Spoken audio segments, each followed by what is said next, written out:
सो देख पिलाने आज भिडियो आम तुम JNBST 2024 मैथमेटिक्स क्वेश्चन आलोचना करिया एवं एई वर्ष एग्जाम क्वेश्चन गुड़िक निश्चित भाव इंपोर्टाट रहिबो। सो समस्त को अनुरोध जो माने भी एग्जाम दौरान निश्चित भाव भिडियोटी शेष पर्यंत देख जहाद्वारा कि केमी सब क्वेश्चन आछि तमे जानि परिबो एवं से अनुसार तुम तुमर प्रिपरेशन कर ओके। सो देख 41 नंबर क्वेश्चन तुमको देइछि प्रदत्त बार चार्ट रे गोटे वर्षर विभिन्न देशर क्रिकेट टीम द्वारा खेला जाइतिया मैच रो संख्या दर्शा जाइछि। ऑस्ट्रेलिया पाकिस्तान टीम ठारू केते अधिक मैच खेलिछि। तो बार चार्ट रो क्वेश्चन गुड़िक इजी ही रही थाए। तमे देखि दो जो ये ऑस्ट्रेलिया लिखा आइछि तापर देखियो जे ऑस्ट्रेलिया तमर केतोटी मैच खेलिछि। ऑस्ट्रेलिया खेलिछि 32टा मैच। नेक्स्ट देखो पाकिस्तान एठी अछि।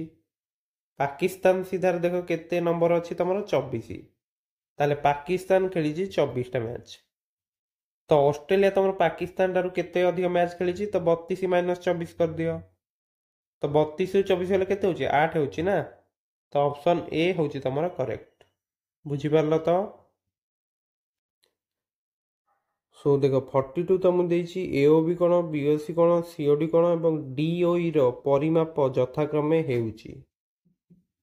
तो देख तुमको कौन देइछि ना एओई एटा 100 डिग्री दत्त अछि नुहे कि। तो बाकी तुम जो एक्स 2x 4x एवं 6x अच्छी नुहे कि। तो जेहेतु एमाने गोटे माने पूरा सब जाक कौन मिसी केते 360 डिग्री हम एटा तुम बुझी पारतुबो।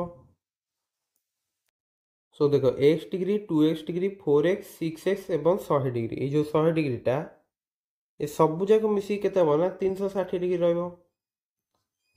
ताले x 2x 4x 6x ये मिसी केते गेला 13x। तो 13x प्लस 100 होची 360। ताले 100 टाको एपटू नहीं आस ताले 13x तुम केते 260 डिग्री ना। ताहले x रो मूल्य तुम केते 13 टाको एपटू नहीं आस 260 बाई 13। तो आम जानछन जे 13 दुगुणे 26 एठी गोटे शून्य अछि माने कोन शून्य लगे दियो। ताहले x रो मूल्य तुमको मिल गला जे 20 डिग्री। तो DOE ये जो DOE टा तुम केते कि 6x ना। जो DOE रो परिमाणटा केते अछि 6x। ताले 6 इंटू 20 तो यहाँ होगा तुम 120 डिग्री। नेक्स्ट जो तुम देखियो सीओडी कौनटा हो तुम के 4x। तो 4 गुणन 20 के 80 डिग्री बुझीपार। बीओसी बीओसी कौनटा के 2x। तो 2 इंटू 20 तो 2 को 20 गुणिले केते मिलियो 40 डिग्री। नेक्स्ट होची तमरा को कोनटा एओबी एओबी कोनटा होची तमरा x डिग्री अर्थात 20 डिग्री।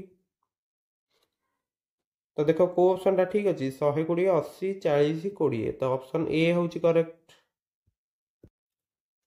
सो इति कथा मन रखियो जे जदि एमती तुमको चित्र दउची तो सब जाक कोण परिमाण मिसी केते 360 डिग्री हुए। सो देखो ये क्वेश्चन टा भी तुम सॉल्व हो गला। बर्तमान आम नेक्स्ट क्वेश्चन देखिया। नेक्स्ट देखो 43 नंबर तुमको देइची गोटे पुस्तकर क्रय मूल्य 100 टंका।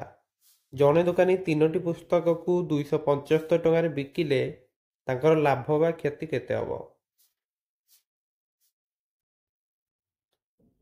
सो देखो गोटे पुस्तकर क्रय मूल्य तुमको देइची 100 टंका हला।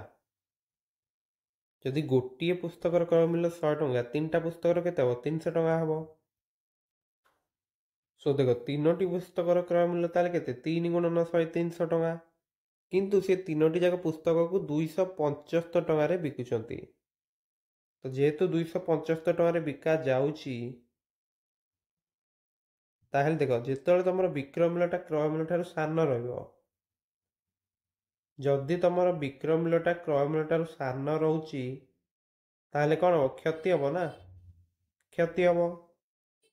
ताहेले एठी तुम केते क्षति होची क्षति परिमाणटा केमती जानिबो क्षति होची तमर कौन हम ना विक्रय मूल्य माइनस क्रय मूल्य सो देख विक्रय मूल्य तुम 300 टका अच्छी से तुम माइनस करदेव 275 तो 300 रु 275 गले के 25 टका ताहले डी हूँ तुम आंसर 25 टका क्षति बुझीपार जिते तुम देख विक्रय मूल्यटा क्रय मूल्य छोट रोचे से क्षति हम जदि तुम विक्रय मूल्यटा क्रय मूल्य अधिक होची जो अधिक हो सेठी कौन हम ना सेठी लाभ हम तो ये कथा तो मन रखा पड़ो सो परवर्ती क्वेश्चन देखा नेक्स्ट देख 44 नंबर तुमको देती 30,000 न का सहित सामान अटे है 30,000 न नुहे कि 30,000 न तो 30 10,000 9 दशक यहाँ तो हेनी कारण देख 9टा तुम कौन एकक अच्छी ना बुझीपार से देख 9 शतक भी हेनी कारण 9टा तुम जब देख तुम एकक घरे अच्छी है सो देख जेहेतु तुम यहाँ 30,000 न अच्छी तुम यहाँ कहीपर 3 10,000 है जो लिखानी 3 10,000 मान देख 3 10,000 मान कह 3 × 10,000 युक्त 9 तो 3 × 10,000 के पे 30,000 हो ना 3 को 1 गुणिले 3 आउ 4टा शून्य जो अच्छी लगेदेव तो 9 आउ मिसे देले के 30,000 न होनी कि होची एठी जो 9 दशक अच्छी यहाँ भी तुम भूल तो ये तुम को ऑप्शन टा ठीक हो ऑप्शन सी तो आसन्न मान क्वेश्चन गुड़िक एमती तुम करदे पारे इजी रोचे ओके 45 नंबर देख जदि दुईटी कोणर समष्टि एक स्थूल कोण होता है तेबे निम्नस्थ केउटी संभव नुहे तो देख स्थूल कोण मान कौन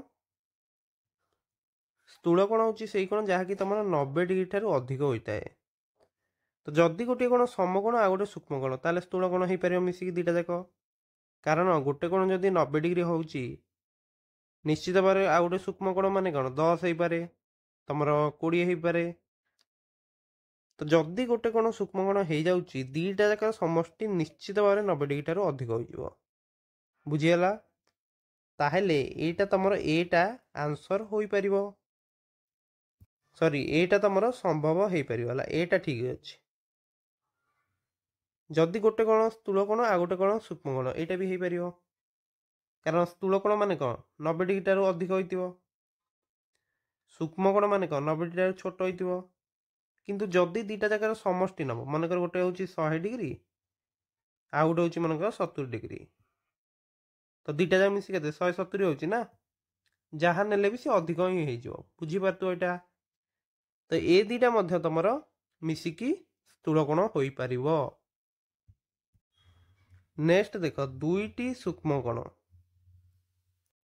नेक्स्ट देख दुईटी सूक्ष्म कोण हो पार जदि गोटे कोण तुम 60 डिग्री हो एवं गोटे कोण तुम 40 डिग्री हो दीटा जाक सूक्ष्म कोण किंतु मिसिला पर 100 डिग्री हो जाउछि जोटा कि तुम गोटे स्थूल कोण अटे ओके ताले ए बी सी तीनोटी जाक तुम पॉसिबल हो पारछि किंतु दीटा जाक जदि समकोण हो अर्थात 90 डिग्री युक्त 90 डिग्री तो यहाँ कौन हो 180 डिग्री हो जाउछि तो 180 डिग्री जोटा तो यहाँ तुम गोटे आम कहीपर यहाँ तुम स्थूल कोण बोली कारण तुम जो स्थूल कोण न था कि सेटा हूँ 90 डिग्री रु अधिक रहा एवं 180 डिग्री टा छोट र180 डिग्री तुम एक स्थूल कोण नुहे ताहेले तुम 45 आंसर कौन रहा पे 45 डी रोके भल भाव बुझीपार सो परवर्ती क्वेश्चन देखा नेक्स्ट देख 46 नंबर तुमको देती 5/3/8 गुणन 8/1/8 माइनस 3/1/8 गुणन 5/5/8 को सरलीकरण कले फलाफल केते हब प्राय माने तुम से पाखापाखि आंसर काढ़ा तो देख प्रथम आम कौन कर मिश्र भग्नांश यहाँ भग्नांश सब करदे 5 पूर्ण 3/8 एटा केते हबो 8 को 5 रे गुणले होची 40 40 युक्त 3/8 तो एटा तमर केते जो 43/8 नेक्स्ट 8 पूर्ण 1/8 तो एटा केते हबो ना 8 को 8 रे गुणले केते 64 तो 64 युक्त 1/8 एटा केते जिवो 65/8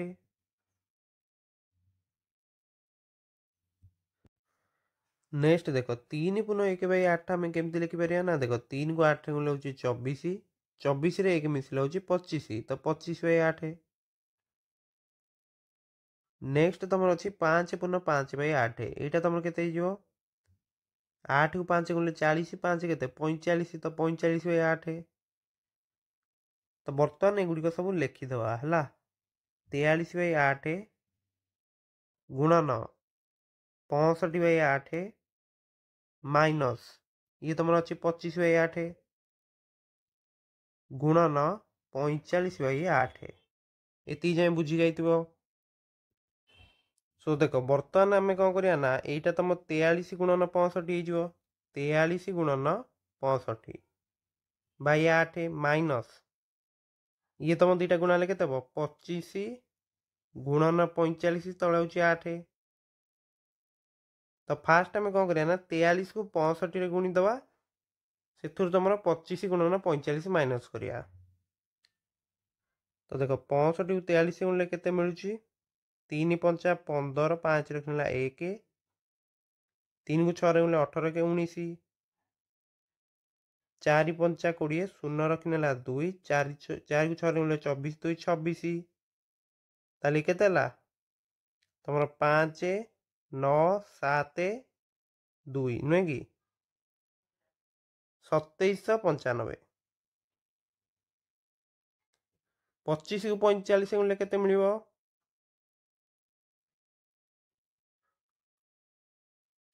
देख 5 5 25 5 रखनेला 2 5 20 2 22 2 रे गुणले केते 90 तो 2 5 ये होची 11 नुहे कि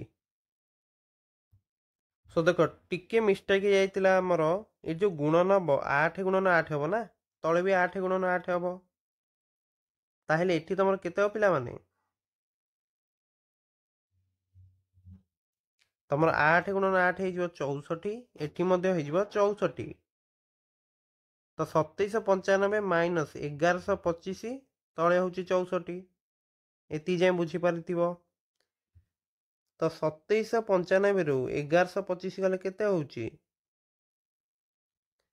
5 रु 5 गले 0 9 रु 2 गले 7 7 रु 1 गले 6 2 रु 1 गले केते 1 तो 1670 बाई 64 एति जाए बुझी पारलो किछि डाउट नाही कार सो देखो फास्ट आम केते पकेया 2 पकेया कारण 3 पकेले अधिक हो जाउची तो 128 ये तमर केते ओलेला ये तम ओलेला 39 एठी गोटे शून्य अछि जो शून्यटा पकई दियो तो 64 को आम केते गुणिया ना तमर 6 रे गुणिबा तमर 6 को जदि 64 रे गुणिबा केते मिलिबो 6 चौकु 24 4 रखनेला 2 6 को 36 2 38 ताले 384 हैला तो 390 रु 384 गले केते हो 6 आसीबो ना 6 आसीबो ताले गोटे काम कर पॉइंट दे दियो एठी गोटे शून्य लगे दियो बुझी पारछ ना जेतु तथापि छोट होची आ गोटे शून्य लगे दियो एठी गोटे 0 पकई दियो वर्तमान तमरे केते पड़ियो एठी 9 पकया नु 9 पकेले केते हबो 600 रु गोटे छोट संख्या आसीबो जोटा कि होची तमरो 576 हैला एति आसीबो ना हैला तो 24 एटी थाउ तो 26.09 टा पाखापाखि केते हबो पाखापाखि तमरो 26 हबो हैला तो ऑप्शन बी होची करेक्ट सो परीक्षा रे जदि तुमको एमती क्वेश्चन दउची कैलकुलेट करी कि तुम करि परिबो एवं इजीली कर देई परिबो ओके सो परवर्ती क्वेश्चन देखिबा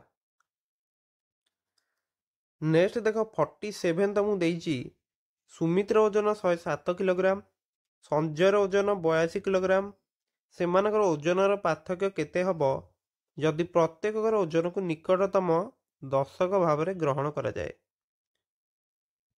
ତ ଦେଖ 107 କିଲୋଗ୍ରାମ ଅଛି ମାନେ ନିକଟତମ ଦଶକ ମାନେ 10 ଦ୍ୱାରା ବିଭାଜ୍ୟ କି ହେବ 110 ନା 100 କରିବନି ପିଲାମାନେ, କାରଣ 107 ରୁ ପାଖାପାଖି କୋଉଟା ଅଛି 110 ନା। ନେକ୍ସଟ ତମର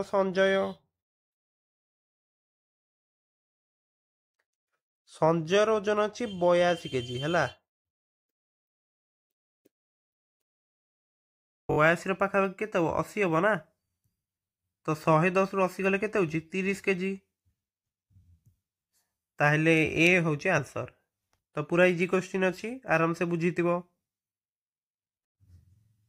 ନେକ୍ସଟ ଦେଖ 48 ତ ମୁଁ ଦେଇଛି ଗୋଟିଏ ସଂଖ୍ୟାର ଅଙ୍କ ଦୁଇଟିର ଯୋଗଫଳ ସଂଖ୍ୟାଟିରୁ ବିୟୋଗ କଲେ ପରିଣାମ ସଂଖ୍ୟା ସର୍ବଦା କାହା ଦ୍ୱାରା ବିଭକ୍ତ ହେବ। ତ ଦେଖ ମନେକର ସଂଖ୍ୟାଟି ହେଉଛି ତମର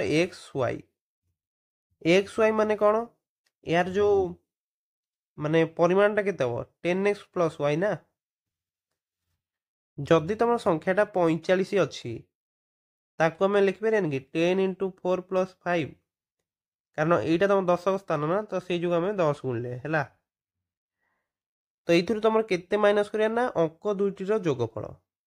ଅଙ୍କ ଦୁଇଟିର ଯୋଗଫଳ କେତେ x + y। ତ ମାଇନସ୍ କଲା ପରେ ତମକୁ କେତେ ମିଳିବ y ଆଉ y ତ କଟିଗଲା। 10x ରୁ x ଗଲେ କେତେ 9x ହେଉଛି, ବୁଝିପାରୁଛ ନା। ତ ଯେତେବେଳେ ତମେ କରିବ ତାହେଲେ 9x ଟା ଆମେ କହିପାରିବା ଯେ 9 × x। ତ ସବୁବେଳେ କ'ଣ ହବ ନା 9 ଦ୍ୱାରା ବିଭାଜ୍ୟ ହବ। ଓକେ, ତମେ ଚାହିଁଲେ ଏମିତି ବି ଚେକ୍ କରିଦେଇପାରିବ। ଗୋଟେ ସଂଖ୍ୟା ନେଲ 36, ସେଥିରୁ ତମେ ଅଙ୍କ ଦୁଇଟିର ଯୋଗଫଳ କେତେ ହେଉଛି 3 + 6 ହେଉଛି 9। 36 ରୁ ଯଦି 9 ମାଇନସ୍ କରିବ 27 ଆସୁଛି ନା। 27 ତମର କାହା ଦ୍ୱାରା ହେଉଛି 2 ଦ୍ୱାରା ତ ହଉନି, 5 ଦ୍ୱାରା ହଉନି, 7 ଦ୍ୱାରା ହଉନି, କିନ୍ତୁ 9 ଦ୍ୱାରା ସବୁବେଳେ ହବ ହେଲା। ବୁଝିପାରିଲ। ପରବର୍ତ୍ତୀ କ୍ୱେଶ୍ଚିନ୍ ଦେଖିବା। 49 ତ ମୁଁ ଦେଇଛି ଗୋଟିଏ ମେସିନ୍ 1 ମିନିଟରେ 12 ପୃଷ୍ଠା ଛାପିପାରେ। 5760 ପୃଷ୍ଠା ଛାପିବା ପାଇଁ ମେସିନ୍ କେତେ ସମୟ ନେବ। ତ ଦେଖ 1 ମିନିଟରେ ତମର 12 ପୃଷ୍ଠା ସିଏ ଛାପୁଛି, ବୁଝିହେଉଛି। ତାହେଲେ 5760 ପୃଷ୍ଠା ଛାପିବାକୁ କେତେ ମିନିଟ୍ ଲାଗିବ। ତ ଏମିତି ଲେଖିଦିଅ, ନହେଲେ 12 ପୃଷ୍ଠା ପାଇଁ ଲାଗୁଛି 1 ମିନିଟ୍। ତ 5760 ପୃଷ୍ଠା ପାଇଁ କେତେ ଲାଗିବ।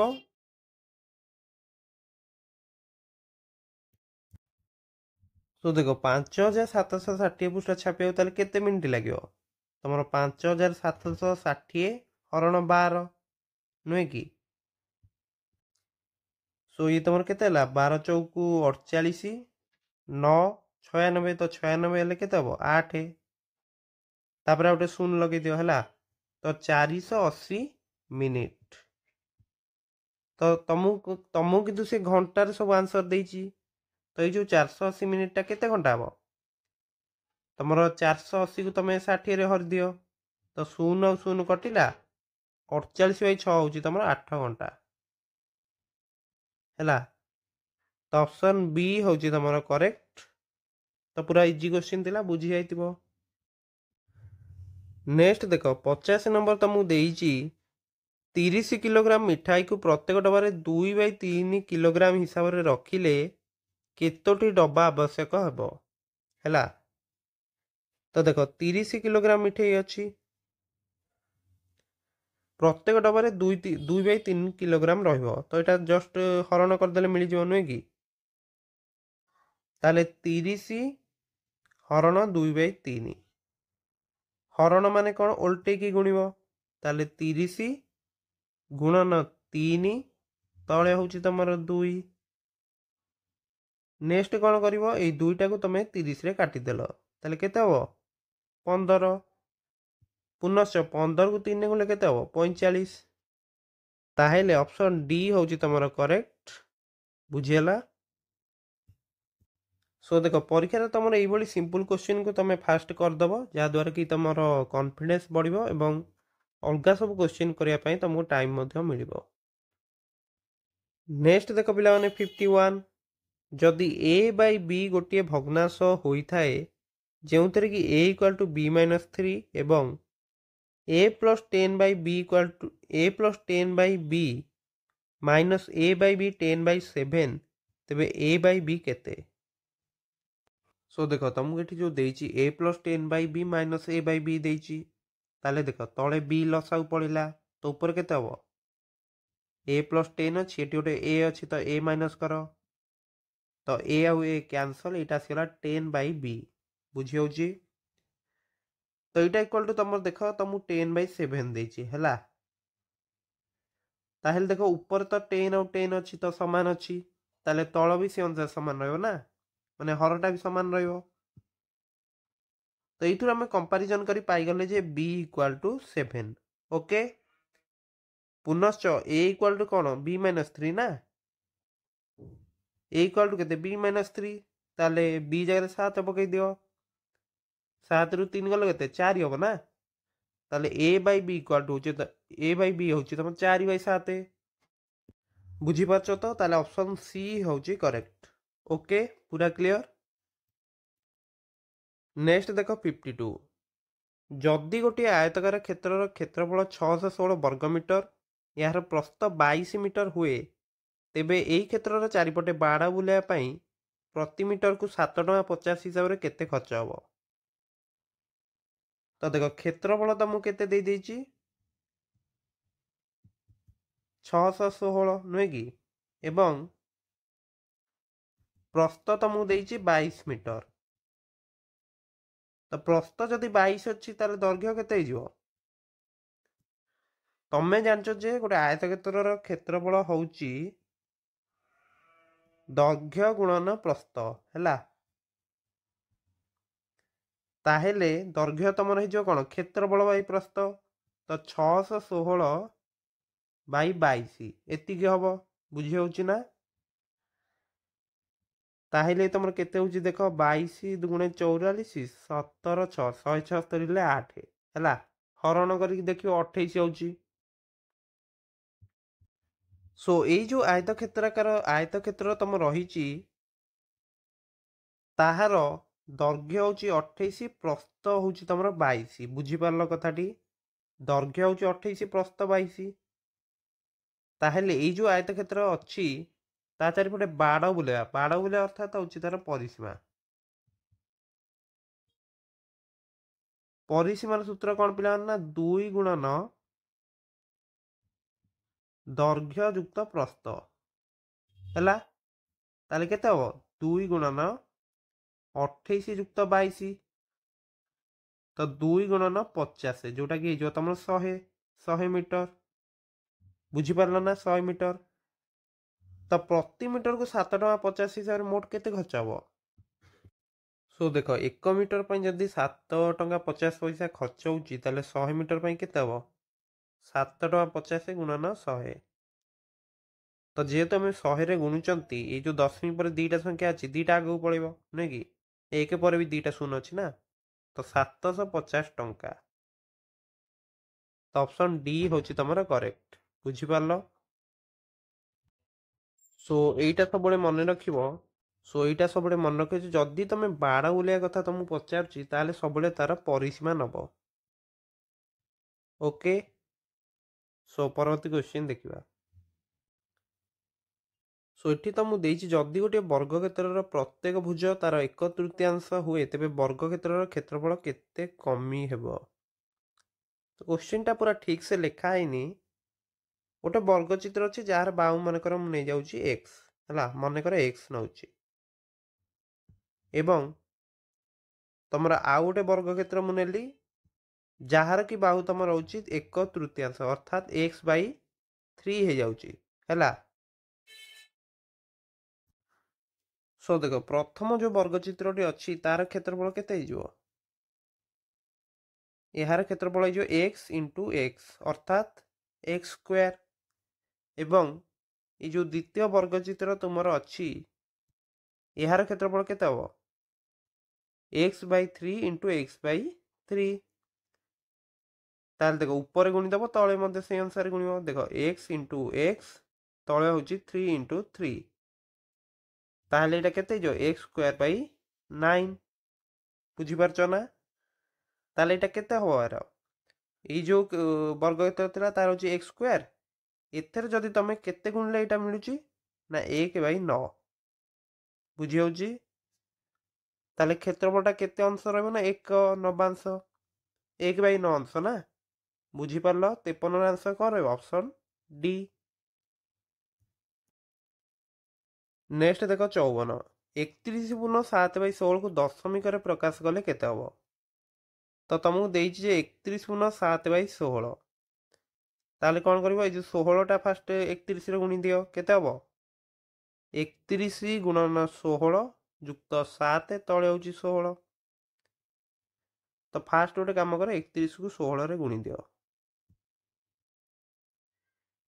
6 के 6 6 3 18 1 रे गुणले केते 31 तो 6 9 4 केते हला 496 496 रे 7 मिसिले 503 503/16 सो देखो 16 तापर 503 डिवाइड करके हमें दशमिक बाहर करिया नुहे कि केमती करिया देखो फास्ट मु पकेली 3 16 3 48 ये तुमर 2 ओलेला हला नेक्स्ट 3 टा को ओले दियो जेहेतु तुमर बर्तमान केते पके 1 16 7 हैला 23 रु 16 गले 7 तो 31 पॉइंट गोटे कौन हम जेहेतु ये आम पॉइंट दबा ये गोटे शून्य देदबा तो देख यहाँ 314 पॉइंट अच्छे यहाँ काटी दियो यहाँ भी हेनी तो सी आउ डी भर गोटे हम आंसर नेक्स्ट तुम केते पड़ो ये 4 पड़ो ना कारण 5 पकड़े अधिका हो जाऊँगी 16 चौकु 64 तुमर ये केते ओलेला 6 तो पुणी गोटे शून्य लगे दियो बर्तमान तुम केते पकड़ा 4 पकड़े अधिका हो 64 हो जाऊँगी तो 3 पकाओ 16 3 48 बर्तमान देख 4 पकड़ 3 पकईच नेक्स्ट 120 जो आसूची कारण 12 जो ओल्ला गोटे शून्य लगेदेले तो 16 को केते आमको गुणिया पड़ो 8 रे गुणले अधिका तो 7 रे गुणी दियो है 700 को 42 2 रखी ना 4 7 के 7 4 11 तो ठीक 7 पकाओ 112 नेक्स्ट 8 ओल्ला 8 ओल्ला माने कौन शून्य लगे दियो तो 16 को बर्तमान 5 रे गुणले हूँ 80 तो शून्य हो गला ये आउ तो हबनी तो दशमिक रे केंद्र प्रकाश कले देखिल तो बुझी पार्थिव तो सी हूँ तुम आंसर 31.4375 किसी डाउट नहीं कार तो नेक्स्ट देख 55 नंबर तुमको कौन देइछि तुमको देइछि गोटे भग्नांश समान किंबा समकक्ष हेबो जदि तो गोटे भग्नांश जदि तुम नौच मन कर 5/6 सेटा केतेबेले समान रहइबो जदि तुम ऊपर जेती मल्टीप्लाई करियो तळे सेती मल्टीप्लाई करछो हला तो सेही संख्या को तार सांख्यिक और भेद सहित गुणन करा जाए हैला तो ये लब हर देते टिके बुझा पड़ता एगुड़िक ये वार्ड गुड़िक जो तुम बुझी पारन ताले क्वेश्चन करिया टिके असुविधा हो पारे किंतु एटा टिके मते ठीक लागुनी क्वेश्चन हैला तथापि सी होची तमरो आंसर ओके सो बुझी पारल तो गोटे गोटे भग्नांश जदि तुमको दउची x/y तार ऊपर जेतिकी तळे सेति मल्टीप्लाई कले चलिबो हैला 56 नंबर तुमको कौन देछि देखो पढ़ एक वर्ग क्षेत्र परिसीमा जदि 17 मीटर दैर्घ्य और 11 मीटर प्रस्थ विशिष्ट एक आयत क्षेत्र परिसीमा सहित समान हुए ताहेले वर्ग क्षेत्र क्षेत्रफल केते वर्ग मीटर हेबो तो देख पिला माने जो आयत क्षेत्र तुमको देछि ताहार दैर्घ्य अछि 17 प्रस्थ अछि 11 ताहेले आयत क्षेत्र परिसीमार सूत्र तुम जानिଛ समस्ते सूत्र हूँ तुम कौन 2 गुणन दैर्घ्य जुक्त प्रस्थ ताहेले केते हबो 2 गुणन 17 जुक्त 11 17 और 11 मिसी केते 28 तो 2 को 28 गुणिले केते हबो 56 हैला। सो देखो ये जो वर्ग चित्रटी अच्छी तुमको कौन देछि आयत चित्र परिसीमा जेतिकी वर्ग चित्र परिसीमा भी सेतिकी। तो यही वर्ग चित्र परिसीमा होची तमर 56 हैला 56। ताहेले यही वर्ग चित्र बाहु तमर केते हिजो पिला माने बाहु तमर हिजो 56/4 56/4 माने केते 14 ना 14 हबो। ताहेले वर्तमान काम होची वर्ग क्षेत्रफल काढी दबो। गोटे वर्ग क्षेत्रफल केते हुए ना बाहुर वर्ग। ताहेले केते हबो बाहु तम पाके 14 अछि तो 14 गुणन 14 केते हबो ना 196। तो ऑप्शन ए होची तमरो करेक्ट। बुझी पारलो ना पूरा इजी अछि। सो नेक्स्ट क्वेश्चन देखिबा। नेक्स्ट देखो दशमिक हरण संबंधी क्वेश्चन अछि। सो देखो 4392 को जदि तमे 3.66 द्वारा हरण कले 1200 मिलुची हैला। ताहेले 439.2 हरण 36.6 तमरो केते हबो। सो देखो 439.2 को जेतल 36.6 द्वारा हरुच तुम 1200 मिलुची नुहे कि।